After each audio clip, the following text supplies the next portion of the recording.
మట్టలాదివార దినమున తండ్రి మీరు యెరూషలేము దేవాలయమునకు వచ్చినటువంటి విధానమును, రాజుగా యూదుల రాజుగా తండ్రి మా యొక్క మెస్సయ్యగా మమ్మల్ని రక్షించడానికి లోకానికి వచ్చారన్న సత్యాన్ని గుర్తు చేస్తూ తండ్రి యెహోవా నామమున వచ్చేవాడు స్తుతింపబడును గాక, యెహోవా నామమున వచ్చేవాడు ఆశీర్వదింపబడును గాక, దావీదు కుమారునికి జయము జయము అని హోసన్నా ఏసన్నా హోసన్నా ఏసన్నా అని ఈ రీతిగా మేమందరము కలిసి నిన్ను స్తుతిస్తూ నీ నామాన్ని గణపరుస్తూ నిన్ను ఆత్మతో సత్యముతో ఆరాధిస్తూ ఈ రీతిగా తండ్రి మట్టల ఆదివారంన ఈ మట్టలతో తండ్రి నీ నామాన్ని గణపరుస్తుండగా మీరు జ్ఞాపకం చేసుకోండి. పాల్గొన్న బిడ్డలందరినీ, సండే స్కూల్ పిల్లలను, టీచర్స్ను, సంఘ బిడ్డలందరినీ తండ్రి పేరు పేరున మీరు జ్ఞాపకం చేసుకోండి తండ్రి.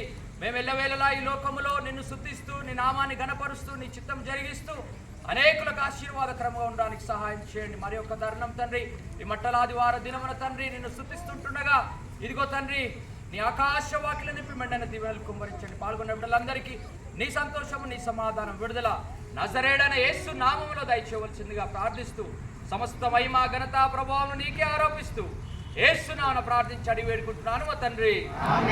మన ప్రభు అయిన యేసు క్రీస్తు యొక్క కృప, పరమ తండ్రి అయిన దేవుని యొక్క ప్రేమ, పరిశుద్ధాత్ముని యొక్క నిన్న సావాసమును, సరిది, కాంతి, కాపుదల యెహోవా పేరట వచ్చినటువంటి వారు ఆశీర్వదింపబడును గాక, ప్రభు పేరట వచ్చినటువంటి వారు స్తుతి నందును గాక అను వాక్కు కూడినటువంటి చిన్నలను మొదలుకొని పెద్దవారి వరకు సంఘం అంతటికి ఇప్పుడెల్లప్పుడు సదాకాలము తోడు నీడై నడిపించును గాక. ఆమేన్. దావీదు కుమారునికి